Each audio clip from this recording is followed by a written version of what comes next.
So, hello. This is where we learn how to cut cardboard. It's pretty easy. First thing you need to know is that you always cut and start the lines and the wiggly part. So I cut, see that? I would cut down from there, not this part, the smooth part. Okay?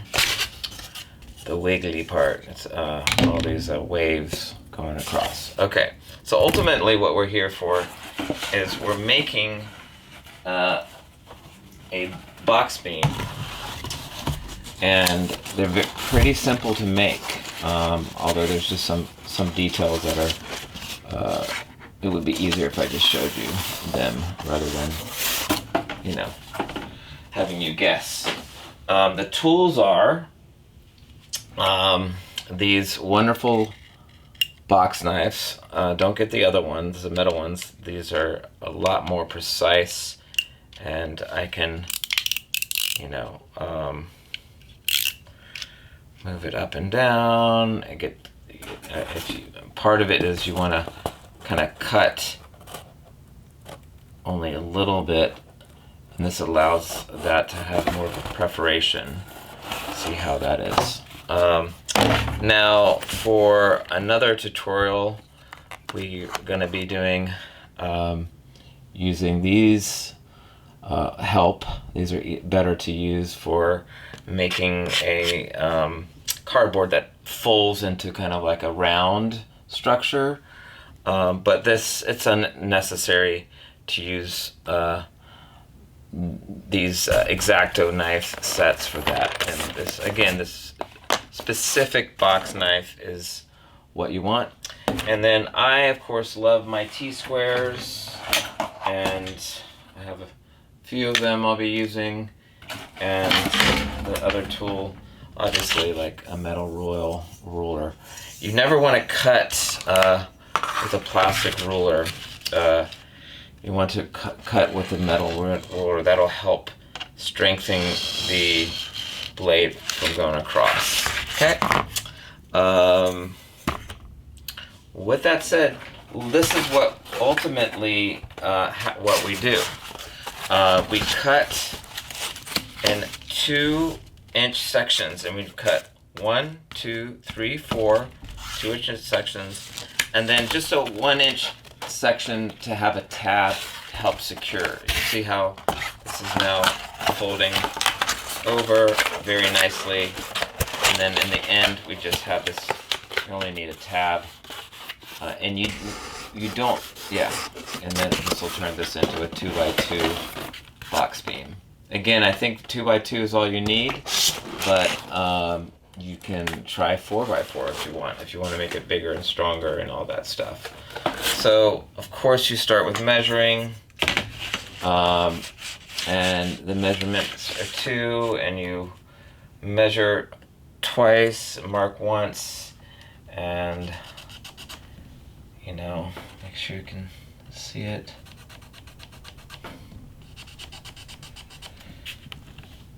So we got 1, 2, 3, 4, and then this last one is about 1 inch. So, whatever pins laying around.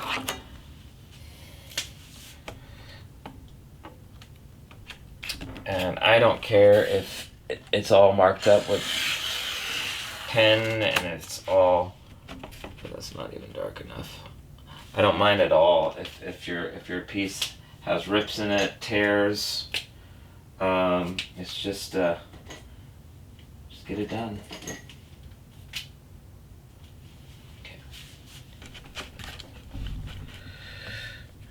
And measurements don't have to be perfect, but it helps to get them as accurate as possible. This is the cardboard I got at Blix, and it works pretty good. I actually would like this to be a little bit wider, the tab, so I'm going to go for 1.5 inches. Let me mark that again, because I think that's what I did last time. So yeah, looking pretty good. looking pretty good. And what do you bind it with? Well, you bind it with the tape, the gaffer tape, but you bind it, you try not to use too much tape at the beginning, and you reinforce it when you're finally done with the structure. So maybe a lighter tape would be best.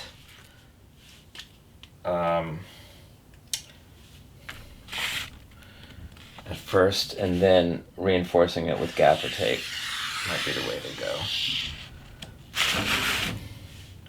Okay. Now obviously this line here is cut all the way through. So I'm going to start on that because it's just easier that way. And I can do that because I have a mat that absorbs the cut. It's a self-healing mat. But I still don't want to do it that deep. I do want to, just catch the edge. I don't want to dig too far down in my mat, and you can't do this in class. You can't do this on the table. So you'll have to maybe borrow my mat to make these kind of deep cuts. Steady, steady, steady. Start from the top down.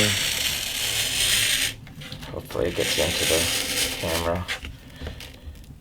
And it's not as tight as I would like.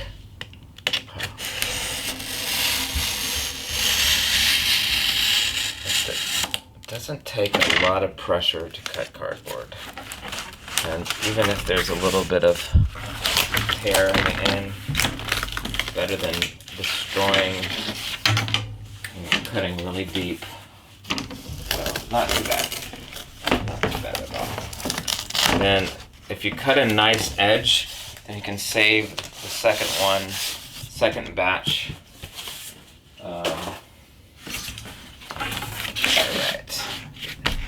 To cut some more box beams. So try to keep everything nice and clean in all of your cuts. Always use a metal ruler, a long one. All cardboard is pretty much the same depth. So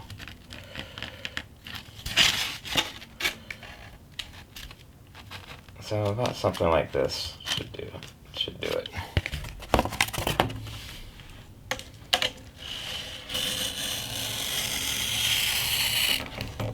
You might have to go over a couple of times.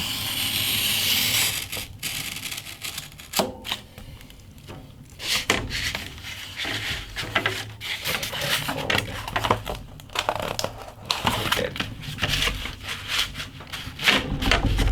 Want to make sure you remember to push down the ruler. Make sure it's tightly down there so it doesn't slip.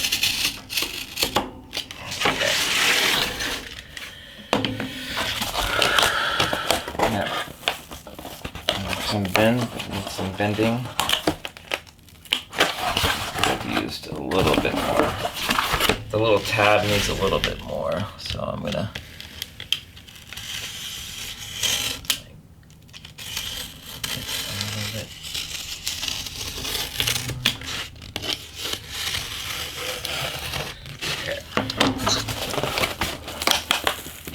Okay. So make it as square as possible, and then you tape it. And again, the weaker tape might be a nice start, and then the gaffer tape, use the gaffer tape in the end to make it tighter. Now, there's nicer ways of putting these sculptures together, and I could get into it. There's ways of interlocking them, and that'll be in a different, basically making this smaller. So instead of a 2-inch wide, it's 1 3/4 inches, and it's fit through. by cutting a square into it, or if you wanted to intersect that way. If you want them to pull together in a 45-degree angle, obviously use your triangle to cut into the edge and pull them together like this.